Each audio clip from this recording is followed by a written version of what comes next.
Kind of have to be, though, don't you? Yeah, a little bit. Well, welcome back, everybody. Welcome back to United versus Everybody.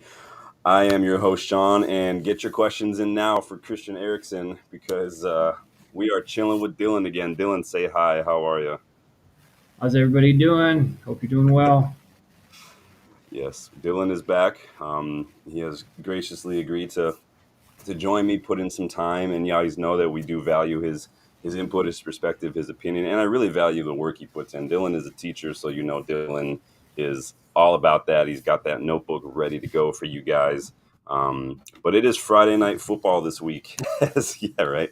As Manchester United faces Leicester in the fourth round of the FA Cup at Old Trafford. We are looking to continue our defense of the FA Cup as their current holders in that awesome final against City last year that made that £100 million defender look a right mug. Appreciate that. Let me see who's in the chat first here. Sanjay says it's too late for me. I'll check in after work on Thursday. No problem, Sanjay. It's good to see you, my friend. Rich, big up, Rich, getting involved. Good stream earlier, Rich. We have to at least start a striker in this match. I agree. No more Mhm. experimentation, no more tinkering. Yeah. Danny B, big up as always. Good to see you again, everyone. Rich says, nice jacket, Dylan. Dylan is decked out. Thank you. Dylan always brings it hard when we do these streams, man.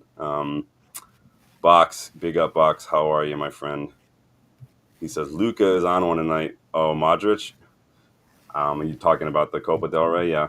Okay. Good to see everybody. Get involved, please. Like the video, subscribe to the channel if you are new. Again, we are looking to continue our defense.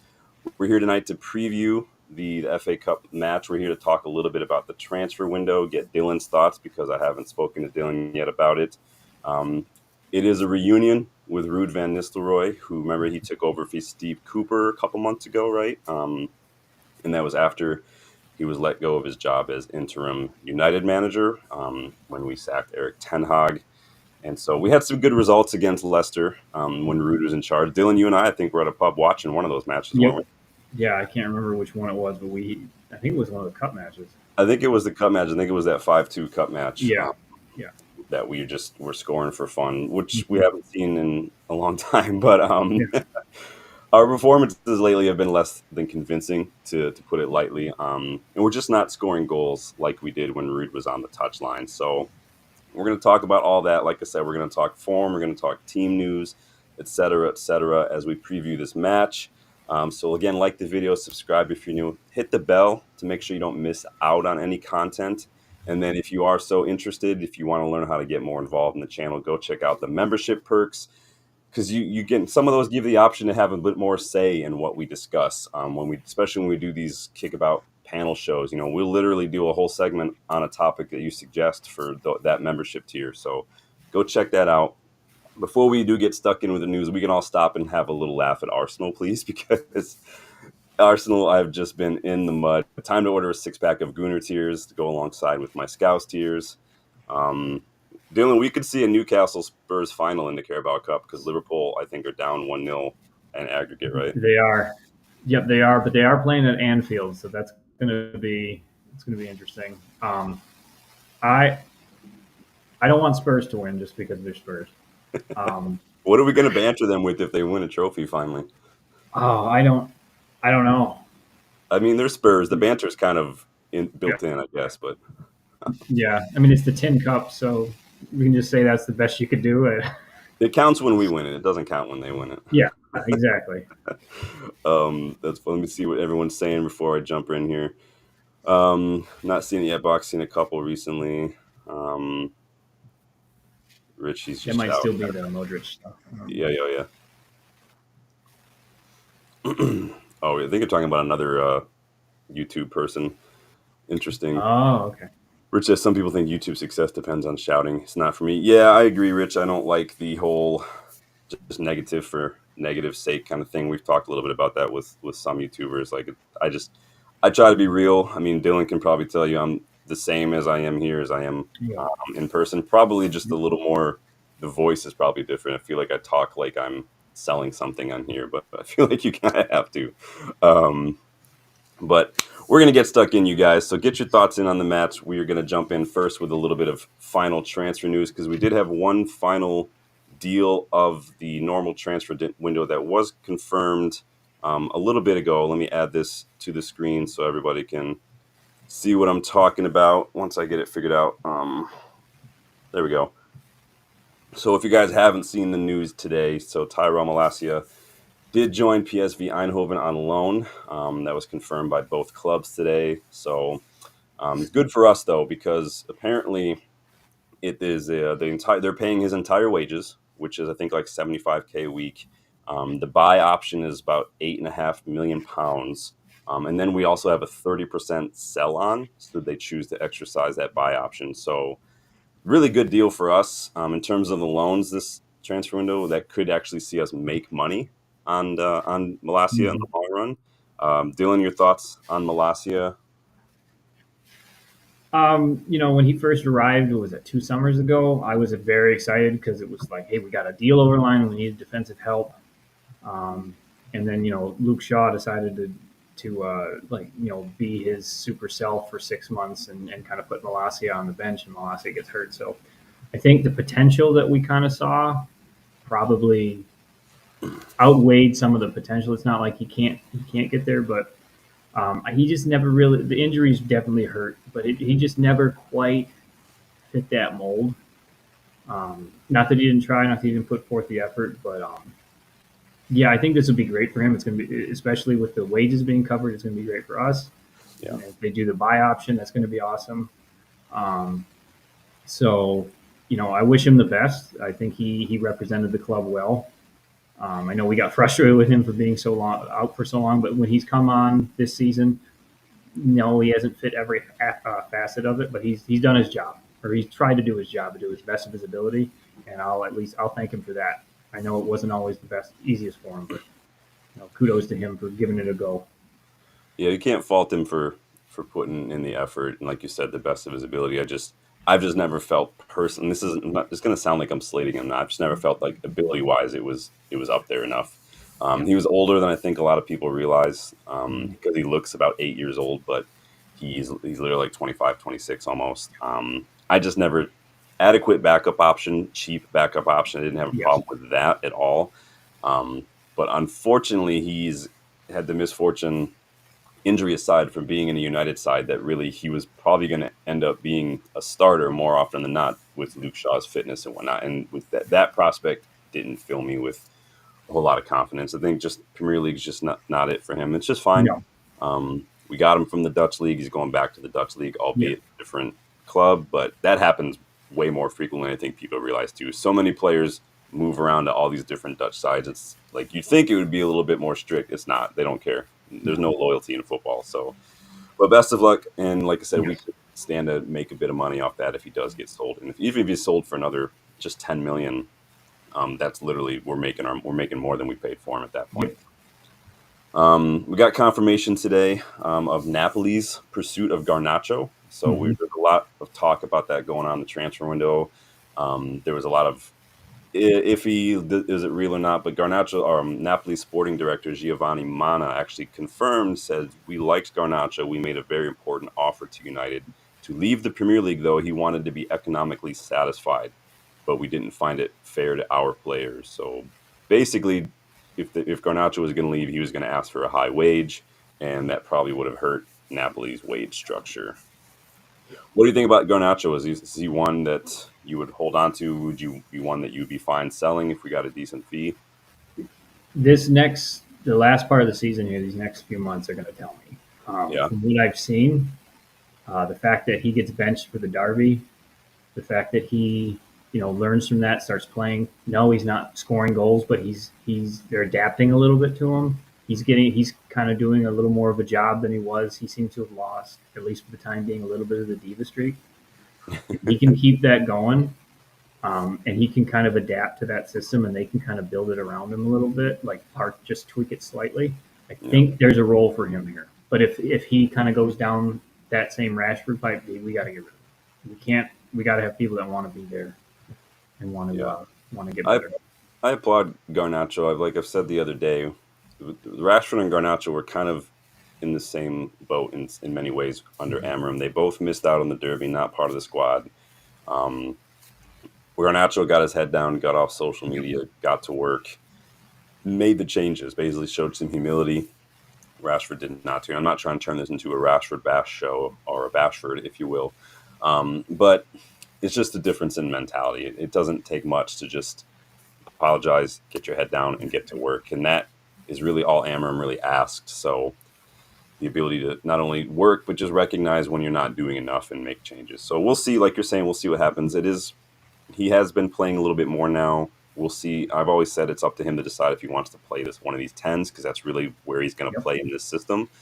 I think if at any point in time we did play with like a 3-1-4-2 or something with the two up front, I think there's a spot for Garnacho in that role, because Amorim has played like a 3-4-3 diamond in the past at some of his other clubs. So there's an opportunity there to make tweaks. But I think for now, if he's able to start centrally, move wide, get involved, and we saw against Crystal Palace, he was actually doing really well at getting the ball in the box, trying to put it central. It's just a shame we didn't have any strikers on the pitch. So I know. Buck says, I think the Napoli owner was very reluctant to spend the $70 million they got Kafara. Seemed like he wanted to spend $35-40 million tops. Well, that's too bad. Because that's only about half of what I would accept for Garnacho. Like I said, I don't want to sell Garnacho, but even Fergie knew that if somebody offers overvalue for a player, that you definitely have to give it a consideration. And so if somebody came in for like 80-85 million for Garnacho, like, I'm sorry, I love you, Alejandro, but you're gone. Just the way it is. And I think that's a good way to look at it. Like, you have to at least consider it. You can't just immediately get rid of that. Yeah, I think that money right now especially is a big help. And it's not, like, it sounds callous. It's not. Like, I value the youth. I love Garnacho. It's just anybody, any manager, any director of football, any club should not just dismiss those kind of things out of hand. So that's a confirmed exit. There's still a little rumor that is jumping around today linking Casemiro with a move to Besiktas. So this is coming from Turkish outlet A-Spor. They claim Besiktas, who are now managed by Ole Gunnar Solskjaer, have intensified their efforts to sign Casemiro. The Turkish league transfer window actually closes next week, so they can make some deals. So they do have time to make some moves. What are your thoughts on Casemiro? Would you let him go? Do you think that's a good move for him? I mean, we do need some of the squad depth, but he's not going to be playing. I mean, Ugarte, Mainu, Toby Collier are ahead of him. I think Collier has pretty much moved ahead of him in the pecking order. Yeah. If he wants regular playing time, that's what he's going to have to do. And for us to get his wages off the book would be the biggest thing. Because now that not that Rashford is gone, but his wages are subsidized by Villa. I mean, if we could get Kaz's off, I mean, that's a huge savings for us. That's what, 350, 375K a week for Casemiro. That's so Rashford, that's 300 some odd. That's what, 700, almost 700K a week just from Rashford and Casemiro alone. 75K a week from Malacia, 200K a week almost for Anthony. Like, these are big deals. This all counts towards PSR. If you get a loan fee, that helps as well. That's why it's frustrating. Like, if the plan going into January was to move Rashford on, I wish we would have done more to get that done earlier, because that loan fee, or even pushing hard to get him sold outright to Aston Villa, that really could have made a difference in our window. But it is what it is. Goals for George, welcome back. Grapevine rumors suggest there are a lot of issues with Rashford that the club have been hiding from the public, but these issues may emerge in Villa without the PR and the cover-up. Interesting. I have not seen, I mean, it's hard to distinguish the nonsense from the facts, right? So, honestly, it sounds sad to say, and it's probably going to sound mean, but I wouldn't be surprised. Just the shift in Rashford's behavior and attitude this season has been a little stark for me not to believe there's something else going on. But I don't know. We'll see what happens. I also wouldn't be surprised if that happens, but if rumors about Rashford come up, but this could be a fresh start for him too, and could be. And that's the thing. It could be just like the Amorim thing could be, just like it all can be, but it's just about choices, and it's just unfortunately that the choices you make sometimes have consequences that are just you can't come back from, and it is what it is. So. Box says, how much will Anthony and Sancho free up in wages come the summer? Quite a bit. I've seen some conflicting reports recently on Anthony's wages. I was under the impression it was 200K a week, and then a couple weeks ago there were all these reports saying it's actually closer to like 120. I don't know. Either way, it's still too high. I thought it was Sancho is on a bit. 200. So. What's it? I thought it was 200. So That's what it says online if you look at like Capology or anything. yeah, But anyway, that's not right. But it's a lot, Box. The Anthony deal, like I said last night, whoever was in charge of making that deal, like, should never be allowed. I wouldn't even let them look at an FC25 box at GameStop, let alone actually be in charge of transfers in real life. That is a sackable offense. just a question on that one: was that a last Woodward signing or was that a Murtaugh signing?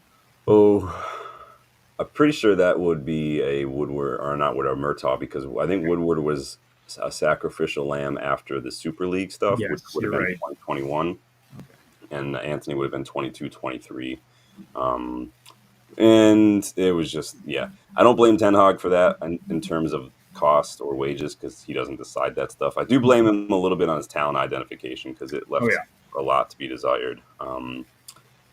Goals for George says, interesting that Heaven was a striker who preferred a spot in midfield, and Yoro, who was a winger, also dropped to midfield later. Defense seems the team has versatile players and a few specialists. Yeah, that's not uncommon. Goals. For players to change. Like Frankie de Jong was a center back in the U side. Scholesy started as a striker when he was super young. Wan-Bissaka was a winger. It does happen when you're young and you're still physically developing, and then you start to get an idea of, the characteristics and traits and technical skill. You start to kind of whittle down to a better position. So Yora was a winger. Apparently, it's news to me. Rajat, welcome back, bud. How are you? Will you take Lakaka? But who? I don't know what Lakaka is. You talking Lukaku, about Lukaku? maybe. No, because we already have a striker with a poor first touch. I don't need another one. Hey, don't worry, Paul Pogba's training with us. Is he? Is he actually? Or is that just I all? think he's just at Carrington. I don't know if I don't think he's actually training. I was also. It's so funny. Like, if this doesn't tell you how quickly the media snowballs things. So there was all this rumor. Like, I saw all these new, like, actual news outlets saying Pogba's been invited to train. Pogba's been invited to sign, and it's literally all stemming from Rio on his channel, just saying, "I want United to bring back Pogba." Like, and the media just ran with it. Like, this is how the media treats United. Like, Mm-hmm. they'll just grab onto anything. Box says McTominay was a centre forward. Yeah, that one's true. Yeah. God bless McTominay because there's not a whole lot that he brought, but his finishing was on point, and you can't ever argue that he didn't have the United Well, mentality. and he didn't bring a lot, but he brought everything he had. Yeah, he did.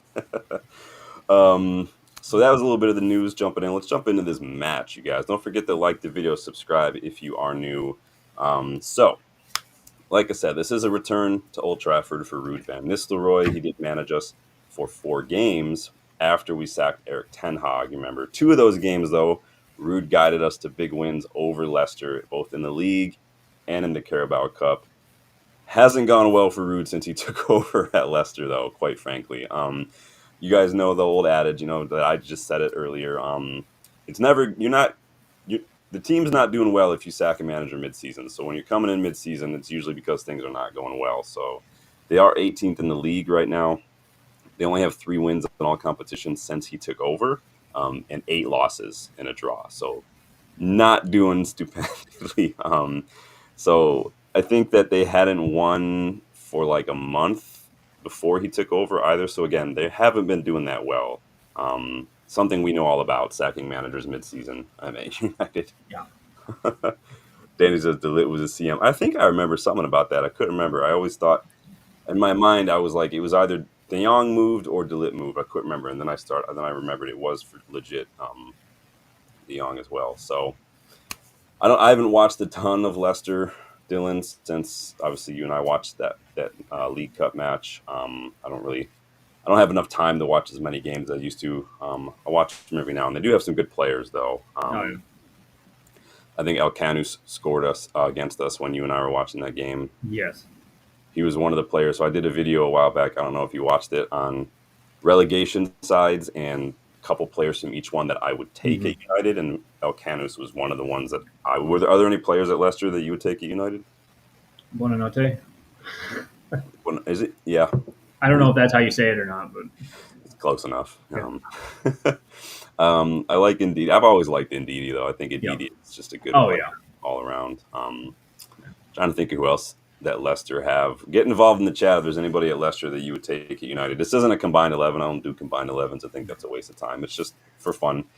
Like you did at PSV, and like you did at United, Ruud likes to get numbers forward. He likes to get a lot of numbers in the box, create those chances, kind of like what City were doing 4 or 5 years ago. Just flash the ball across, get like 3 levels of runners, get a lot of people in the box. The average position of Leicester's forwards under Ruud is roughly the same as it was under Steve Cooper, but what he does favor now, Ruud, is a little bit of a congested midfield. He likes to have some protection in numbers in midfield. Even if it's not doing the job, that's what he likes to have on paper. He wants to get numbers in midfield because he wants an attacking midfield outlet at all times. Somebody who, in an emergency, when you win the ball back, you've got somebody who can be a link between midfield and the attack. That's what he likes. He likes to have that player take up space in between our midfield and our defense.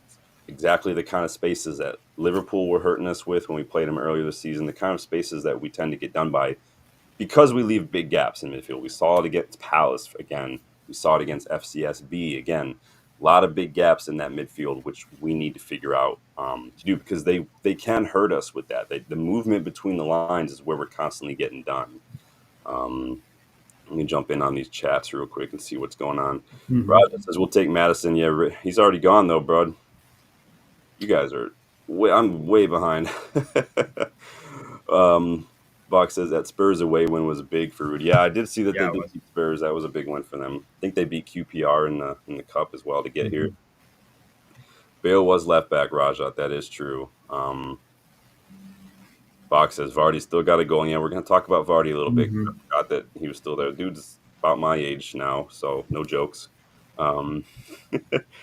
Gold said Ruud is a lot of bozo players at Leicester with poor decision making, and if they do their suicide passing out from the back tactics, United will give them a thrashing. We'll see.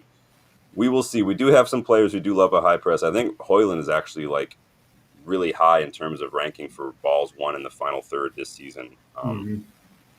Raja says we'll take Madison. He's already gone. Yes, he is. He's been gone for a couple of years now. Samari has a very high standing. I remember Samari was the talk of the town about 6 years ago. When he, where was he? He was, I want to say he was at like Anderlecht or something, Basel or some shit like that. I don't remember off the top of my head. That sounds right. It was either the Dutch or the Belgian league. I don't remember. He was a huge thing, and then there was a whole period there where there were all these midfielders who were getting gassed up, and now they're just nowhere. Like, I remember that was a time he had Riedewald, who's at Palace, was the next young hot topic. There was another one, I forget his name now. It'll come back to me at some point.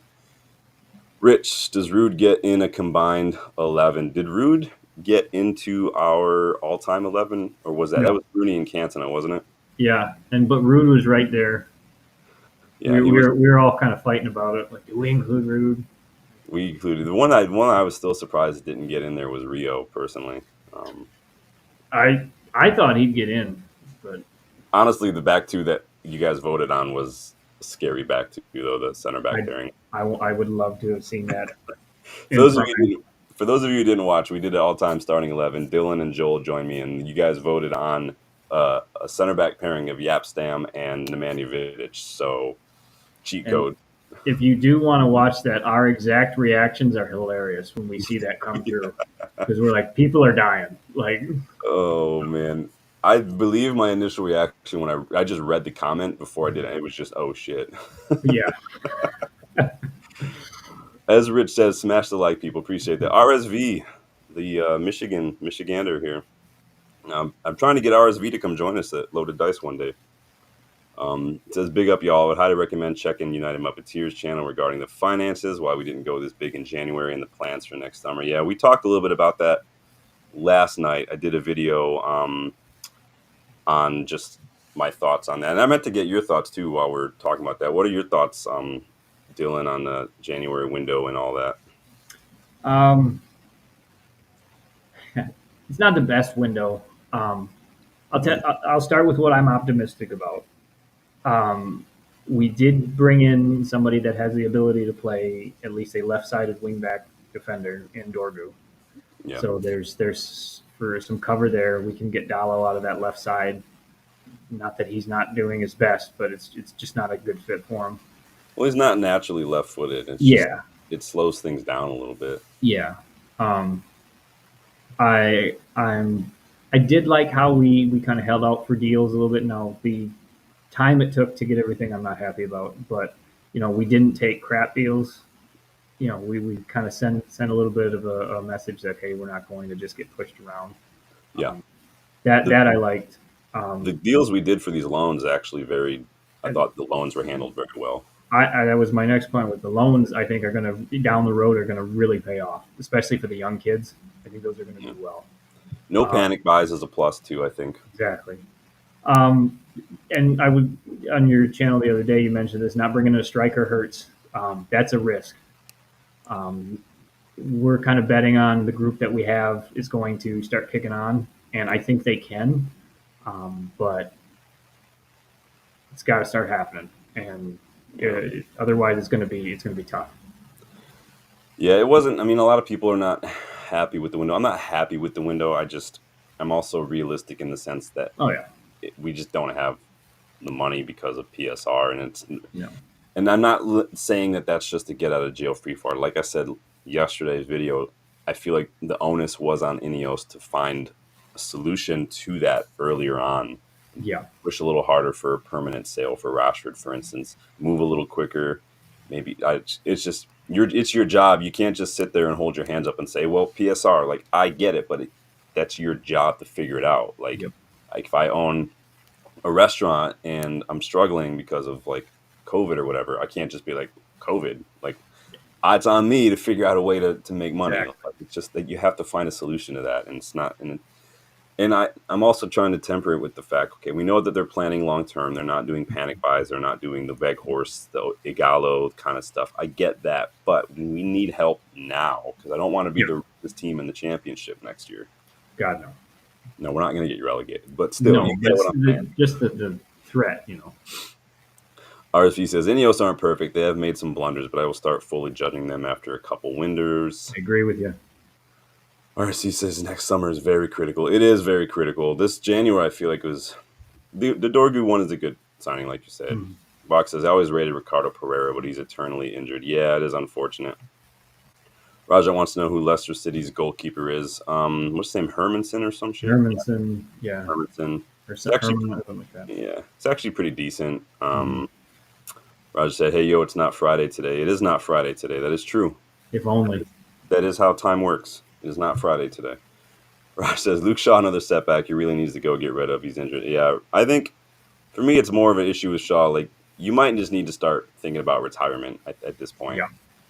Your body is literally telling you that this ain't going to be This for ain't you gonna anymore. happen. So I don't go do your coaching badges. Maybe I'll see you in class one day. You can learn a little bit about emotional intelligence. Goal says Ruud does not smell danger before it happens with his subs, and most times you can see the goals coming against Leicester from mistakes that start occurring, but Ruud seems ignorant of it, not proactive. Yeah, I think that does help us a little bit. Ruud's still a young manager; he's still learning.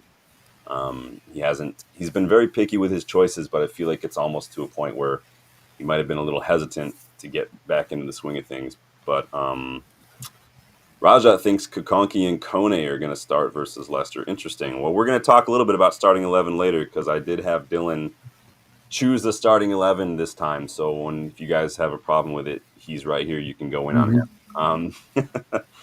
So again, their defense has been super leaky. Leicester's defense, they're not getting a whole lot of protection from their midfielders, which doesn't help. I think Ruud is focusing a lot on what to do when you get the ball and not necessarily about the fact that you have to also stop people from scoring. But the problem, too, is we're not very clinical when we do get some of these chances. We're not. That's where I do feel like we need an older striker. Like I've said many times, I don't think a striker necessarily solves the problems because I think it's more about getting the ball to the striker. But I do think that having that experience that comes with age, experience to know when to move, where to move, that a little bit more. Now, to be fair, Højlund does have a good conversion rate, but he's still so young in so many areas, and he's quite frankly he's struggling right now. He's in a really bad run of form that we have to have other options, because right now the only other option is Xerxes, and I just don't trust Xerxes to make up for it. So as far as Leicester goes, so defense, midfield, and attack need to improve. No big deal for them. Just all the basics. What are your thoughts on Leicester? Do you have any oppositional analysis for me? I mean, you covered it with how they're going to look at it. For us, just thinking about it, they're going to come in hungry. Like Yeah, Leicester, this is their chance to kind of show some stuff. They know that we're not necessarily on the best run of form, and I know Ruud's going to have a little bit of tactical know-how about how certain guys are going to think. So we have to be top notch, and that can be something if we switch off, particularly on the defense. That's going to be what if Vardy's in, because remember, like you say, no Vardy, no party. There's not going to be we're going to be in trouble. So that's funny. Yeah, at some point they're going to have to replace him, because the mm-hmm. guy's he's up there. Like I said, he's my age, and my old ass ain't playing 90 minutes of Premier League football. So, but like I said, Vardy is a handful. They can lay a glove on us if we're not Mm-hmm. careful. Like I said, Elkanus is a handful. Um, he was one of the Leicester players that I liked. I would take. Somehow Jamie Vardy is their top scorer. He's got 7 goals. Um, the guy I worry about is the guy you mentioned, Buonanotte. 4 goals, 2 assists in all comps. Good. He's just one of those dangerous kind of players that seems to Yep, cause problems. He buzzes around. He seems to be involved in a lot, kind of like exactly. Yep. fucking Clivert at Bournemouth. Mm-hmm. Just or like Odegaard. Just sit the fuck still and stop Yeah. getting involved. You're frustrating. So when we watched that cup game, when they got back into it, it was a lot of it had to do with what he was just the movement he was making, some of the passes that was big. So he's going to be their danger man. Yeah, I agree. Their keeper, like we talked about, Hermanson, he's actually pretty good. He's third in the Premier League right now for saves per 90. But that's almost like stat padding for a Leicester side who just concedes a lot of shots. You obviously Mm-hmm. you concede more shots, you're going to make more saves. He is second in the league for goals prevented per 90, and he's second for I put that twice, so he's second for goals prevented for 90. So I'm basically just planning on him having a worldie against us on Friday, because Yeah. that's just what keepers seem to do. Somebody mentioned Ricardo Pereira. He's actually not going to be fit. And then Fatawu also not going to be present as well. Ndidi might be back. So Ndidi's been out with a hamstring issue since December. So if he is back, this would be the first match he's back. So if he is back, he's not going to be match fit. So it'll be interesting to see if he just gets tossed right into the mixer. Let me jump in here and see what you guys are saying. Whoa, I have to make sure I stop more often and check this. So Box is going to give Bayendir, Dorgu, and Collier starts. All right, we're going to talk about that. Goals for George. When will fans really start to eyeball Amorim because he came in with eyes wide open, and lack of signings will not be an effective excuse anymore? United fans are noisy and fickle on social media. Well, I agree with you on the last part. And to an extent, I hear you when it comes to the Amorim thing. I have said a couple times now, at what point should a manager get more from the players they have? I don't think that he needs to change the system or anything. I think that there are a couple tweaks he could do. What are your thoughts on Amorim right now, Dylan, with the situation? Obviously, he doesn't have his players really, so I agree he shouldn't change the system, and I agree that he should make the tweaks. We can't. We said this with Ten Hag. We can't keep chopping and changing managers. And from what I've seen from some of the players with how they buy into this, it seems like based on where we've gone from when he came in, it seems like they're trending slowly in the right direction. Um, I've noticed a few tactical tweaks he's kind of do. He's getting Garnacho out wider instead of staying more centrally, and that has been helping. We've been talking about how Garnacho has been better in the last game or two, cutting in, starting wide, bringing defenders out. I think there's more tweaks that he can do, like you were saying. If he keeps doing that, um, I think we'll see an improvement. I hope so. I think that, like you're saying, I think that there's not like changes, but like you're saying, maybe just tweaking a little bit where Garnacho spends a lot of his Yeah. time is a big help. And I think that it combines the system with what Garnacho's characteristics are, because you're not going to be able to just tell a player who's played a certain way, a certain position this whole career so far, to just do something completely different. Now, Right. to an extent, I feel like some of these Premier League level footballers, some of these Champions League winners, some of these internationals need to be able to play and be versatile. Like, I feel like you should be able to adjust to a whole lot of systems, because Oh football yeah. these days is not super different depending on system. But what Amorim is trying to do, and he said it early on, is not just change where they play or a formation, how they think and Hmm. play the game mentally. Because that's where the game is won or lost, is mentally. And we've seen that mentality has been a super big issue at this club for a long time. His halftime talks have been known to do wonders. We've seen that happen a couple times Hmm. now at United already. He's able to do something. Sometimes it's just too little too late. Yeah. Fox says there's already some people saying Amorim out. I mean, you have to kind of sift through the bull crap on social media and whatnot. Yeah. It's Roger always says, going to be some. Pioneer. You guys are getting on one. Ruud doesn't seem to like him for some reason. Mavididi, goals for George says could cause problems for our wingbacks and defenders. He has Mhm. Sulemana performance. We'll see. We know that that Sulemana was causing Euro all sorts of trouble. I had a first-hand look at that, and that was not pretty to watch. There were a lot of murmurs in the stadium that day when Euro was getting done left and Yep. right. Raja says, "Okay, Bindier's not that bad, not Manchester United." Yeah, I'd agree with that. Bindier's not the one that I would pin on my hopes on to win a league or something, but he's up there with. I mean, maybe not. Maybe that's a little too far. I almost said he's up there with Romero as far as number twos go, but he's not. He's not Romero level number two. Romero pretty much won us that Europa League as well. So, Oh yeah. um, so as far as team news, do you have anything else to say about Leicester? Anything that we should know? Uh, Nothing at the moment. You covered just about everything, but yeah, just like got to be on it.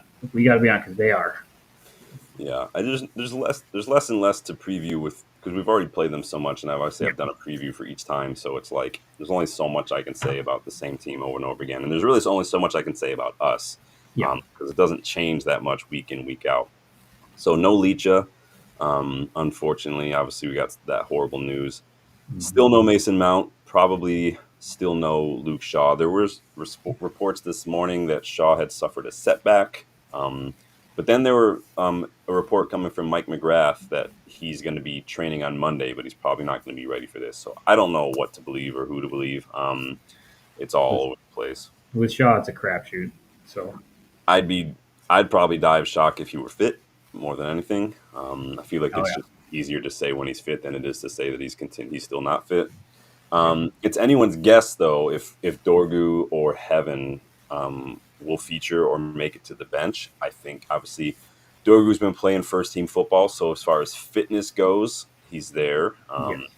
If you watch Dorgu play at Lecce, the way he played, the way they use him is very similar to how I feel like he's going to be playing here. He's a very Mhm. attack minded um, left back or wing back. He does get forward. He does get involved a lot. He does put some balls into the box.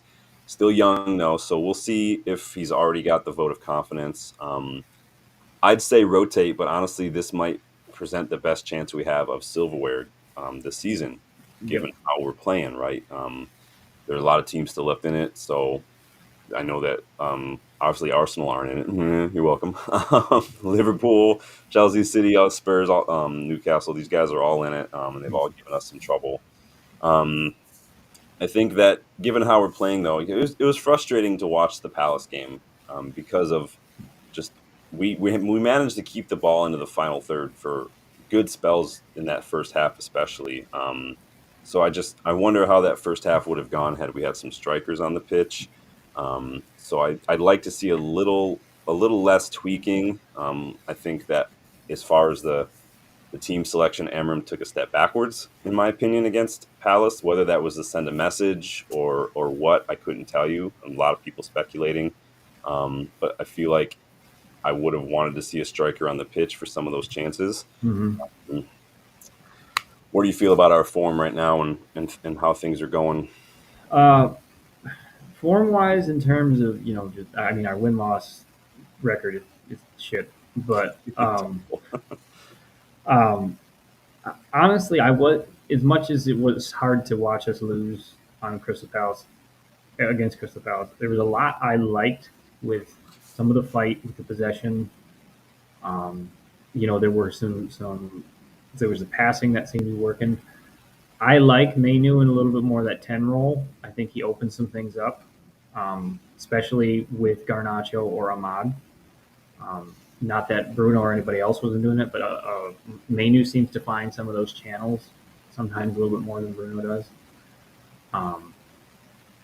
But yeah, we've got to get it going. We can't keep doing, win one, lose one. It's just not gonna work. Yeah, I don't. The performances are not. We've scraped by some results, but the Mm-hmm. performances have not been super convincing. I don't know how we're unbeaten in Europa League. I don't get that. Out of 72 teams in Champions League and Europa League, we're the only one unbeaten. So that boggles my mind when you watch us play. Like, yeah, we got to win against Southampton and we got a hat trick, but it was literally the last like 8 minutes. The whole 80 something minutes before that, it was not pretty to No, watch. no. So it'd be interesting to see how we line up. I asked you, Dylan, to give me how you would like us to see lineup. So I'm going to put that on the screen now, you guys.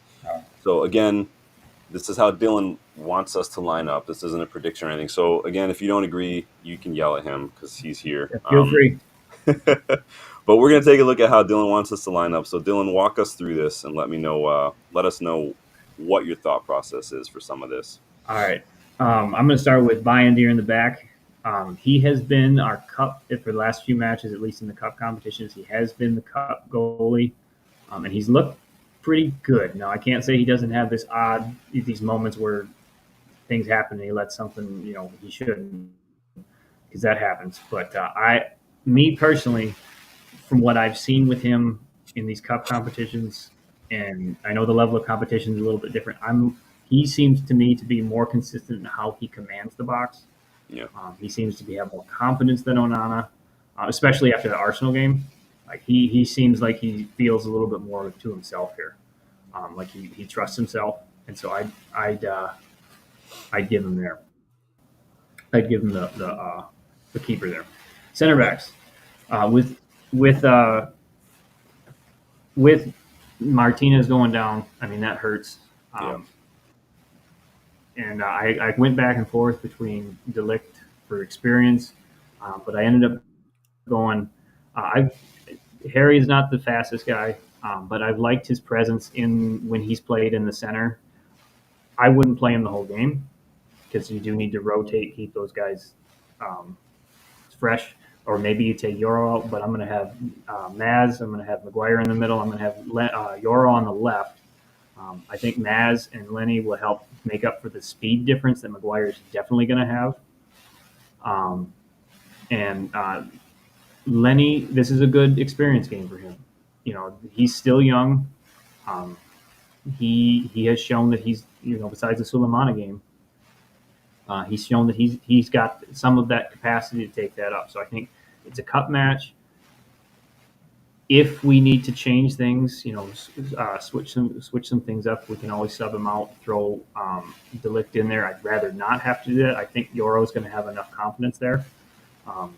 But to me, Maz looked good as the right center back. Yes, he had some nervy moments, but I liked what he was doing with Ahmad, and I think him playing in the right center back could be his position going forward. Yeah, we were talking about that a couple times on the channel because I don't like Mizraoui as a wingback. No, I just don't think he has the attacking nous, and quite frankly, compared to Ahmad, I don't think he's as good on the ball. He's not as strong with both feet. I think that he's not as good taking someone on one-on-one. Now we've seen him create a couple chances when he gets some time on the ball to put a ball in the box, but I think in this system, like you're saying, that right center back might be his best role, but I still question that because he's not naturally a center back. So yes, I'm wondering if, because he was bought as a right back in a different system, if there is a place for him moving forward, if he will be able to adjust, kind of a thing. And like we were talking about, this is going to be a big, run in here for him too, like to show if he can fit this, if he's going to fit the system, if he can adapt. And it's going to be, if he doesn't, he needs to play as well as he can to maybe see if he can get a transfer. So, yeah, it would be interesting. It'd be sad if Mizraoui already got maybe a we started to realize maybe he's not going to be a natural. I think with money being what it is, I think it probably would be better for us to hold on to him and Oh still yeah. use him in that right center back role, use him as a wing back when necessary. Maybe Mm-hmm. we're playing against a team where we want a little bit more defensive when we do want to, we can have him play as a wing back and maybe sit a little deeper if necessary. He can play both sides, which is helpful as well. But I think he's going to have some big decisions to make after another season in terms of and I think that's Definitely. going to be up to him and Amorim to discuss as well. But Mm-hmm. all right, Definitely. so you've got a strong team here. What's in midfield looking like for me? So midfield, I've got Bruno and Ugarte, and uh, I'll get to the wingbacks in just a minute for Dorgu because I see some comments about that. But Yeah, um, with the midfield there with Ugarte and Bruno, I've liked Bruno being farther back. He starts the attacks a little bit more quickly than some of the other individuals that we put in there, Manu and others. Um, and if we can just finish in the final third, I think that's a good spot for him. And he tracks back on defense. Um, just got to make sure he doesn't get a yellow card. Ugarte's there for defensive solidity. Same with him. Don't get a yellow card. He's still getting used to the system. He still makes those mistakes. Um, However, I think with who we have right now, put him in, give him 45, and then put Collier in because I really like what Collier's doing. I don't want to run Collier into the ground. I know he's 18. He's still getting used to first team oh, football, and I he's get the older than that. feeling. I think Collier is like Is 20, he is he 21. older than 18? Yeah, yeah. Oh, is he? I thought he was 18. Well, No, he looks I got 18. my No, age. he's another one who's Yeah. older than I initially thought too, because I thought he was a lot Okay. younger too. Hold on a second. Confirmation on Collier age incoming. Hang on, everyone. Collier is 21. Oh, damn. He's older than I thought. Yeah, Hmm. No. probably should be My stopped. original thought, yeah, my original thought was because he was 18 and you don't want to overrun him, throw Ugarte on there for 40. But now that I know Collier is older and damn, I thought he was 18. I'd switch that now and throw Collier on. Give Yeah. Ugarte the rest. Collier's looked good when he's been on, and I think this is the perfect match for him. So I apologize for that screw up there. Oh, it's all good. It's Yeah, easy. Like I said, I think a lot of people don't realize that like Malacia is a lot older than he actually is. yeah, And quite frankly, because we haven't seen Collier until this season, I think a lot of us probably just assumed that he was a lot younger. Um, I did. I really did. So, but no, it's all good, um, man.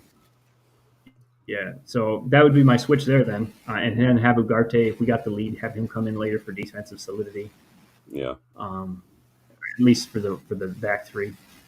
Um, Wing backs, I'll let you do that. Yeah, you're good. And I just made the switch for you. Yeah. Oh, thank you. Wing backs, Ahmad, no brainer. I like when he goes wide. I like when he plays the wing back Yeah. because he can get out wide. He can connect more. The For Dallo, the only reason I have Dallo playing is because Dorgu just came in. Not that he hasn't been playing. How we play is going to be different for him, like in terms of the players playing, not the system. He's played in that system before, and to have him start right from the get go, that might cause more frustration and difficulty. Let's stick with somebody we know for 60 minutes, and then throw Dorgu on to get him blooded, get him ready to go for the Spurs match the next week. At least that's my thought process. Yeah. No, I hear you. I mean, What do you think? it sounds like the thought here was to start stronger, get Yeah, get ahead, and then make some substitutions, which is how I generally like to go. And under normal circumstances, if this were like United of 20 years ago and we had a stacked team and everybody was just humming like a machine, we'd be easy to mm-hmm. rotate. But now we really have to we've got to maximize results. But Exactly. there's a balance, right? And I think I think like you said, the only thing difference I would make would maybe put DeLitt in for Maguire, Mm-hmm. and then you made the switch to Collier. I do agree, maybe not starting Dogu right away. I think that would be a rare thing to see, but you do see it. Like Pep started 2 new Mhm. signings immediately the other day. So you do see it. It's just that I don't know what that means at United compared to other sides, right? So what are other people saying here? Yeah, Danny would bring in DeLitt for Maguire as well. Box thinks that I get Leicester that one. Box thinks that Leicester might rotate, so he might rest Dallo and Ugarte, give Dorgu and Collier minutes. Yeah, I think the Collier thing I do agree with. Um, it's just you never know with starting a new player how they're going to do, and it's just one of those things. Like I said, this is probably one of the better opportunities for some silverware. So it's always iffy. There's not really a right or wrong, is the thing, right? Goals says Mainu really impressed me as a striker with his movements. Just his issues are his stamina, but he can give 45, 60 minutes in any position as an 8, 9, or 10. Got a Mainu fan in the house. Asaf, Mhm. welcome, but I'm not sure what I've missed. Not sure why Dogu is left out. Well, yeah, Dylan was saying maybe just because it's maybe to bring him on, with maybe the plan to bring him on a little later on.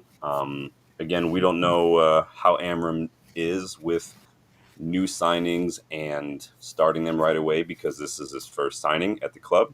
We know that Ten Mhm. Hag was very, very almost dogmatic with it in terms of, nope, you need to have this many weeks of training to get used to the system before Yeah. you start getting minutes. This is why we didn't see Ugarte for a minute. Dogu is fit though; he's been playing all season. So Yes. Goal says how Amorim, who was a midfielder after 2 months, does not realize that Collier, Ugarte, Casemiro are his midfield combinations is mind-boggling. Bruno, Eriksson, and Mainu can have cameos only. So you wouldn't even start Bruno. That is I don't have a. I get the thought process behind Bruno and the pivot. And personally, I don't Mhm. necessarily have a problem with it. My issue with Bruno in the deeper role has always just ever been his physicality and his lack of press resistance. Mhm. He's just too weak. He gets muscled off the ball too easily, and you can't do that in the Premier League because you're just asking for trouble. Um, it's difficult. It's not really like a right or wrong answer right now. We're just Rich is calling in tonight. Thanks for stopping by, Rich. Appreciate it. Have a good one, Rich. Asif says, "Can anyone let me know why Amorim favors only left-footed wingbacks, irrespective of what side of the pitch?" Um, Dallow's not left-footed. He can do stuff with his left foot, but he's not left-footed. Mazraoui's not left-footed. Um, Ahmad is a bit left-footed, but Ahmad also is more like the face inward kind of winger and not face forward. He's going to Mhm. get the ball. He's going to get the ball while facing midfield, and he can do a little bit more with it personally. Malacia is left-footed, and he played him. So, um, yeah, I'm not sure he does favor them. I think that a lot of managers favor certain foot in certain positions. We know that like Dutch managers, for instance, are very, very heavy with left center back, left foot, right center back, right foot. They want to open the pitch so they can make those passes a little better. Some people like inverted wing backs. They want left footers on the right footers on the left. So when they get up the pitch, they can cut inside. It's all minute. I don't know if Amram necessarily does favor that.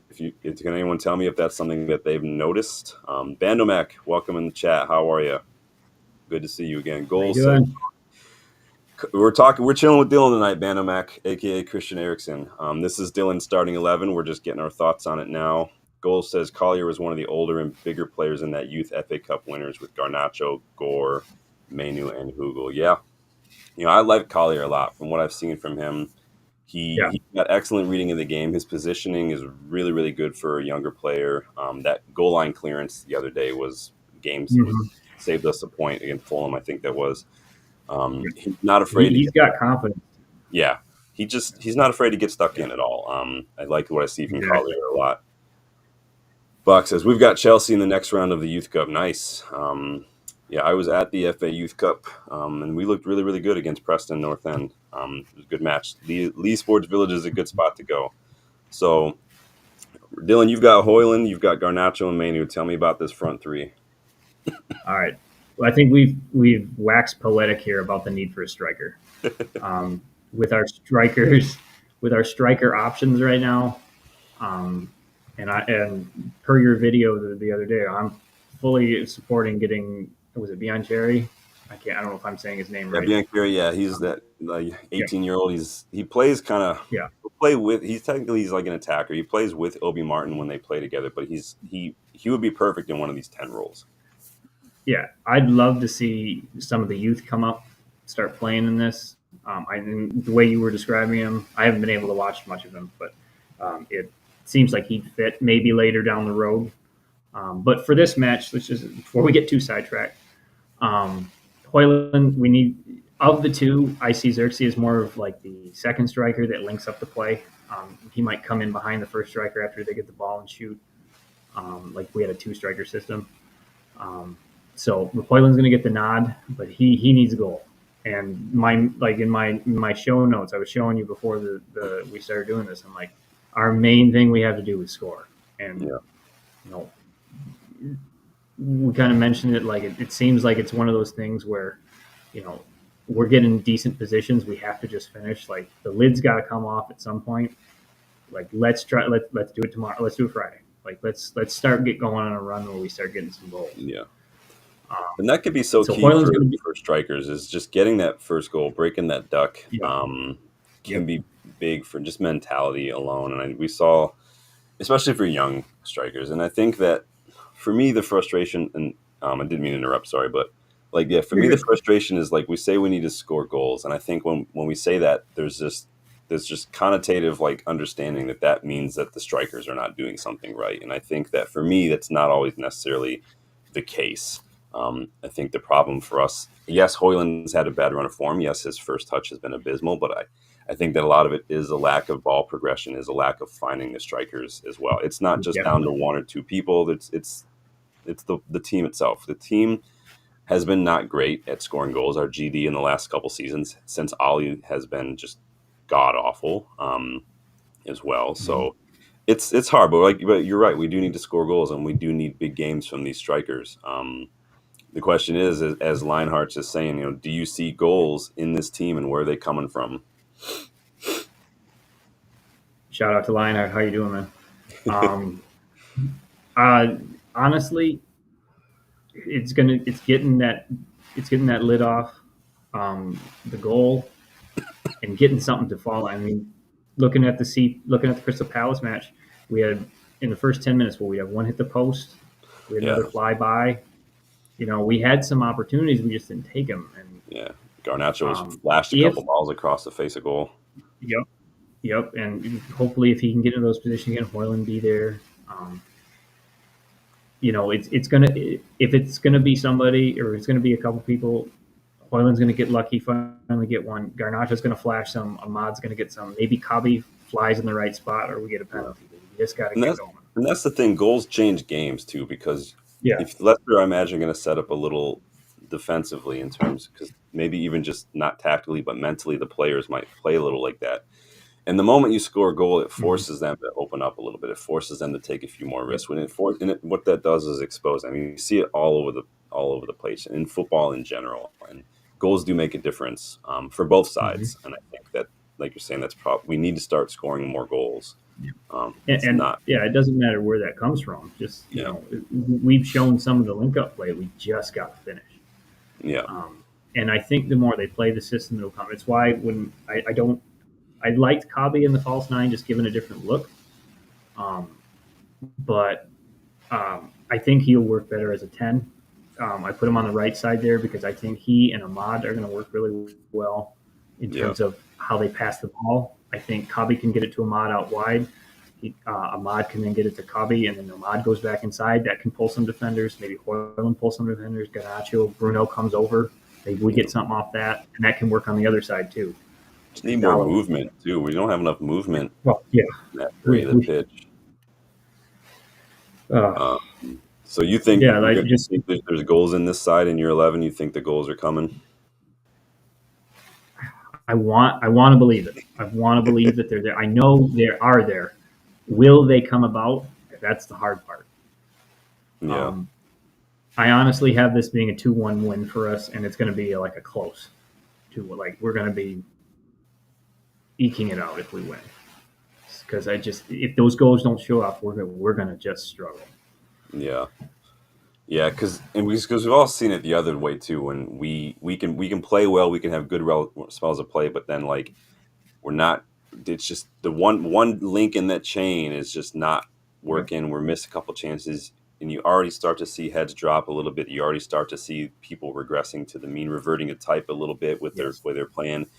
And then we do so many things right, and then if we could just stick with it, you could see a goal coming. But then for some reason against the run of play, or we make a sloppy mistake, Yep. like even against Palace, can Yep. we didn't look great in the second half. But again, their two goals came from just their striker following movement, and our defense just kind of standing around a little bit, not really paying attention, lack of communication, lack of mentality, lack of Exactly. leadership. It's just the simple little switching off mistakes that seem to be causing us so much problems. It's a mentality thing. And I think that has to go with the strikers too. Even like Gold says, not impressed with Amorim's coaching teams working with strikers, as none are improving. No player so far has shown a noticeable improvement. Only tactical tweaks so far. Do you agree with that? Do you agree that you haven't seen any improvements from any of the players? I think Collier's benefited from this, and I think he's done well. I honestly think after the last two matches, he's kind of figured out what Mainu's good at, and they've been helped with him. Because Yeah, I don't see Mainu as a goal scorer. I see him as he's going to provide. He's going to get into the right spots. He's going to pull defenders. He's going to pass it to the right spots, and that like we saw him a few times in Ten Hag's system. He did that. yeah, I think the tweaks they're doing with Garnacho are helping, but I don't know what they're practicing for shooting. Like, so, because like we got to get in those game situations, and if we're not doing that, that's a big reason why we can't we can't score. yeah. I So think that if we can get the ball up the pitch, we can get more movement. I think it could help. yeah, But yeah, let me know in the chat if you guys agree with goals for George. Have you not seen any improvement from any players under Amorim? Goals says Ahmad was always good and just needed a run of games. Diallo is not yet at his Sunderland levels when he's a same guy. When he was scoring free kicks and long range screamers. I was just talking about this today with my friend Justin. Like, you don't see a whole lot of that anymore in football. Because Justin obviously has been a United fan for a while. He watches Madrid. Justin likes the long range goals like we used to see from Ronaldo.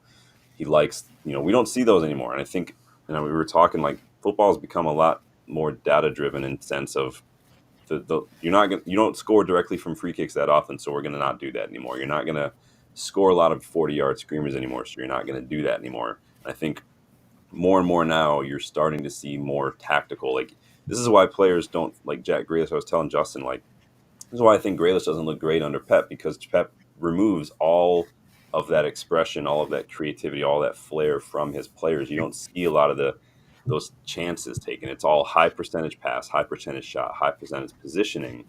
And I think there's a place for that in football, but I think we love football because of the beauty of it as well. So I do think there's a place definitely. for that, but you can't deny the data and something like the example I was giving Justin.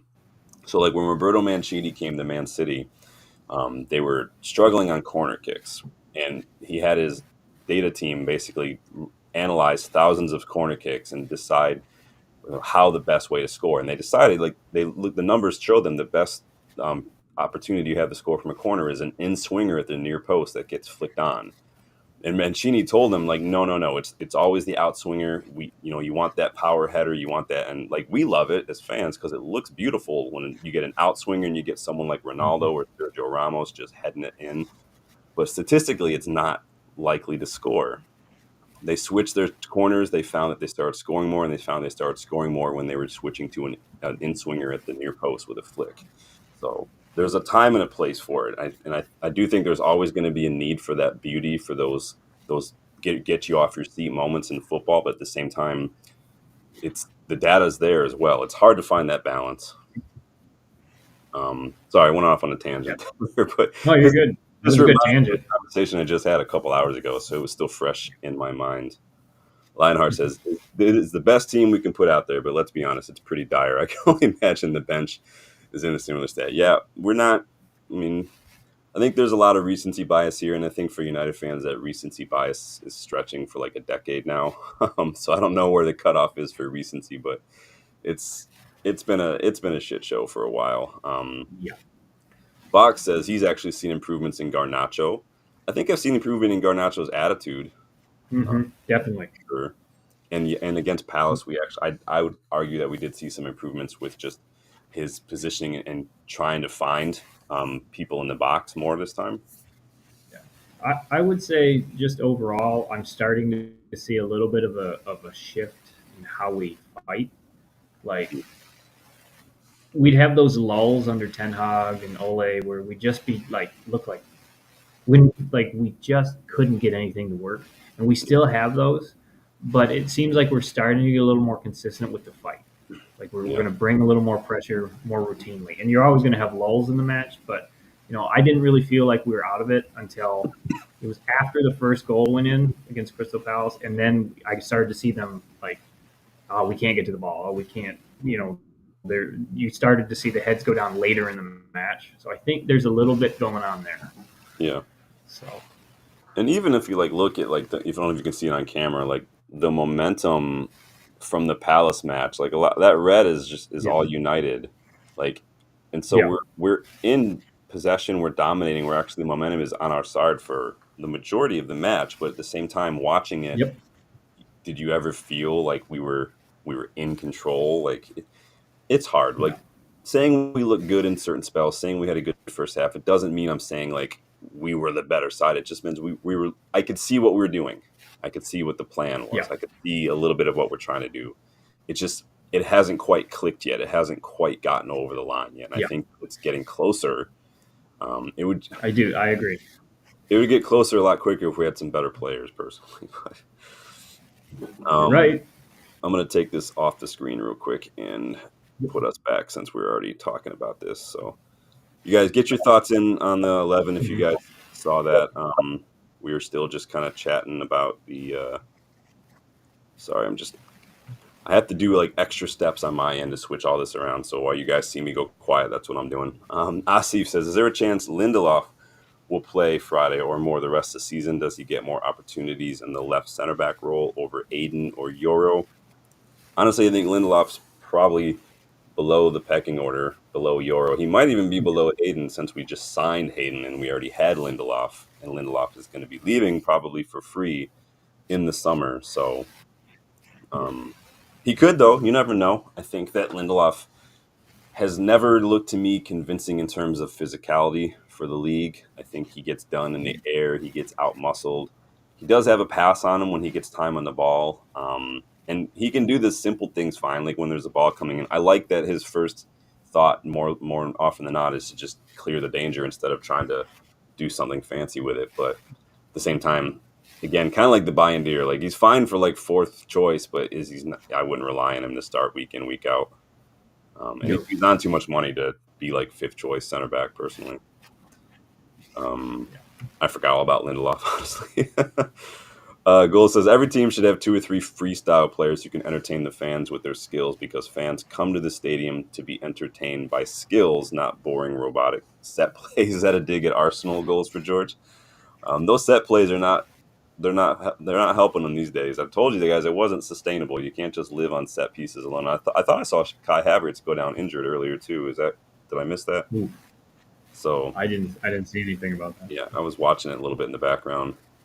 But I do like you're saying, goals having some creativity, but it's got to be creativity with some tactical discipline as well. Like Bruno is creative, but he needs to not just run wherever he wants to, if that makes sense.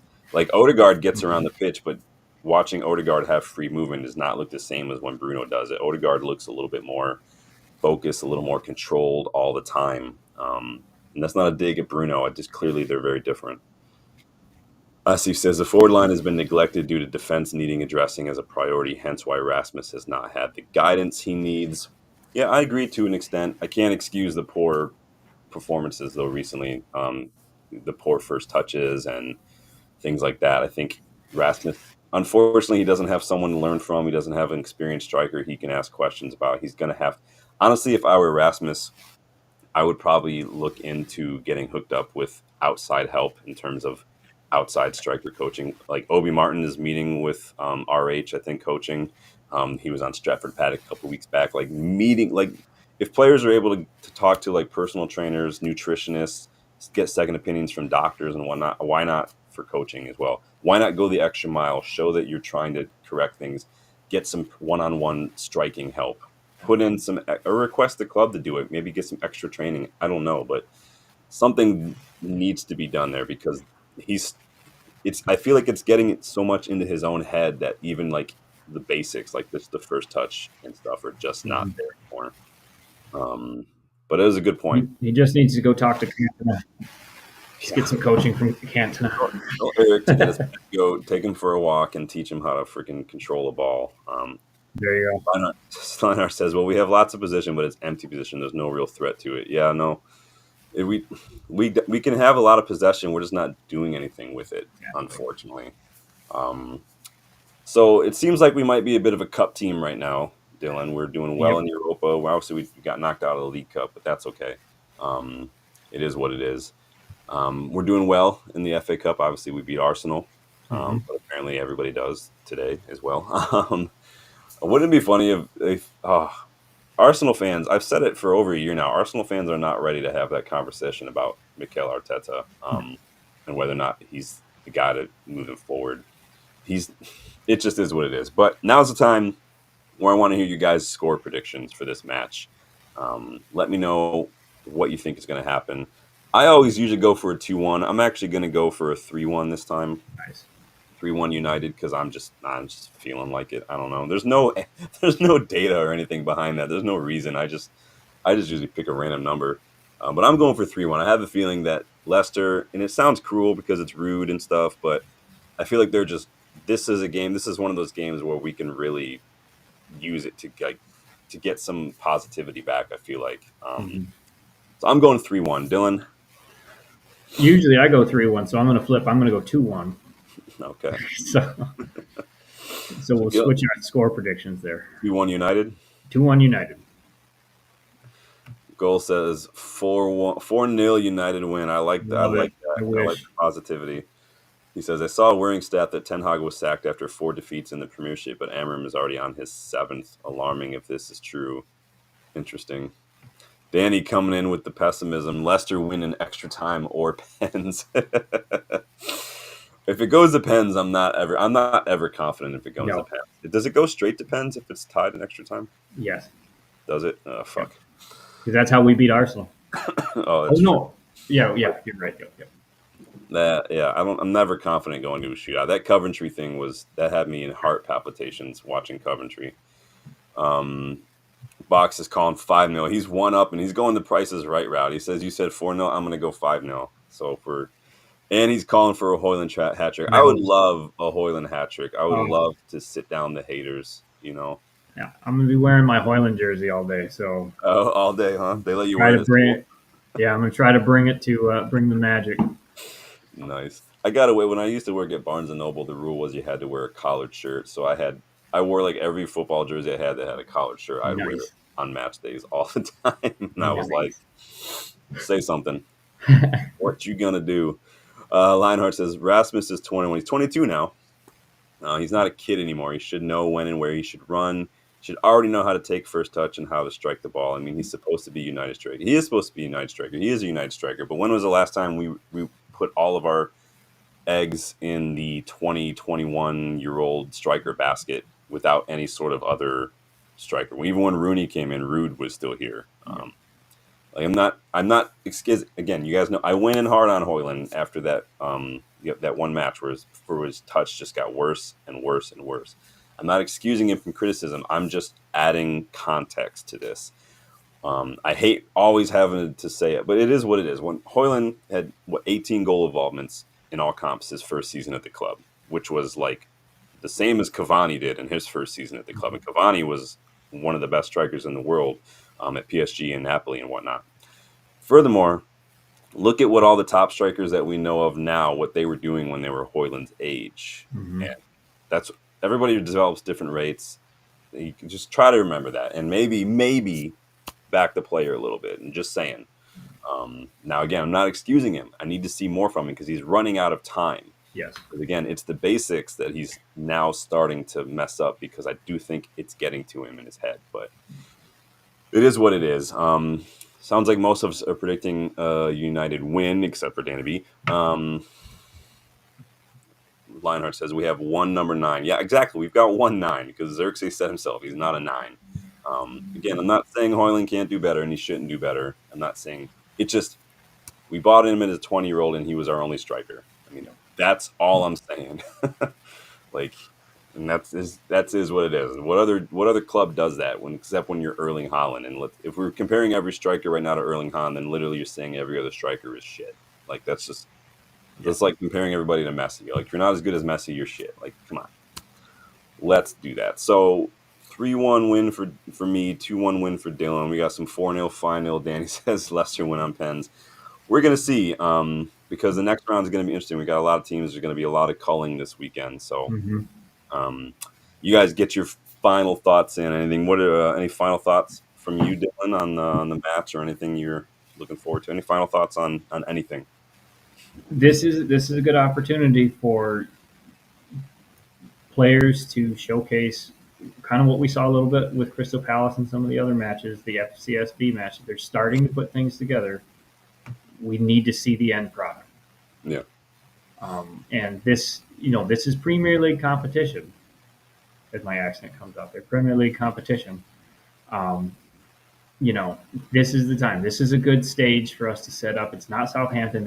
They are above Southampton in terms of like some of the competition. Like let's show the fans, let's show ourselves, and build some confidence into going up against Spurs, because Spurs is going to be a big match 2 Sundays from now.